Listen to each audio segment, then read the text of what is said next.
Tante volte basati su accordi molto ingiusti. Tra i movimenti indipendentisti storici ci sono indubbiamente i sardi, ma quest'anno c'è stata una grande novità. Le due Sicilie sono entrate a far parte della grande famiglia europea dell'EFA.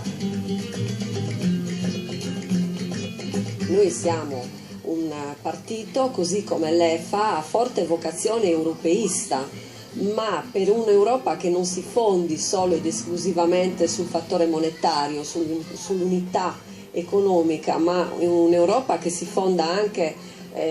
sul rispetto dell'identità dei popoli che la compongono, e quindi l'Italia, che è un bellissimo puzzle di identità diverse, dovrebbe a nostro avviso avere e dimostrare maggiore attenzione per le varie identità, per le autonomie locali, non solo per quelle regioni che hanno uno statuto speciale, che in qualche modo riescono a farsi rispettare, ma anche per tutte quelle diversità che comunque esistono, anche se c'è una tendenza poi all'omologazione. Qua c'è un'Italia che è stata fondata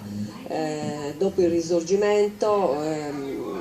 e che ha portato dei danni grandissimi a interi territori che invece erano delle vere e proprie potenze economiche, cioè il regno delle due Sicilie, contrariamente a quello che ci fanno studiare nei libri di storia, era uno stato molto potente, era la terza